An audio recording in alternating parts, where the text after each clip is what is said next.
that sponge can soak up much more water vapor. This year, the air, particularly over the United States, has been exceptionally warm, meaning it has been holding a record amount of moisture ready to be released. This process begins far out at sea. The oceans, especially the Gulf of Mexico and the Western Atlantic, have become unusually warm.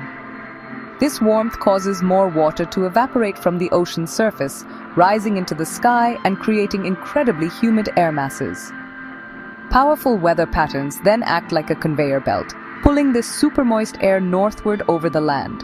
So, when a storm system begins to form over a place like Texas or Illinois, it is not drawing from an ordinary supply of moisture. It is tapping into a supercharged atmosphere, one that is loaded with far more water than it would have held just a few decades ago. This is why we are seeing such extreme rainfall. When this warm, wet air rises and cools, the water vapor turns back into liquid water, forming clouds and then rain. Because there is so much more water in the air to begin with, the amount of rain that can fall is simply staggering.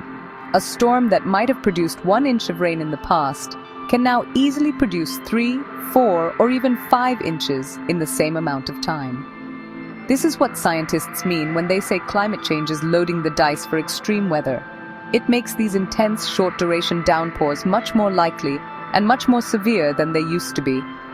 Furthermore, the warming climate is also altering the behavior of storms. Weather systems are moving more slowly than they once did. A strong jet stream, which is like a river of air high in the atmosphere, typically pushes storms along at a steady pace.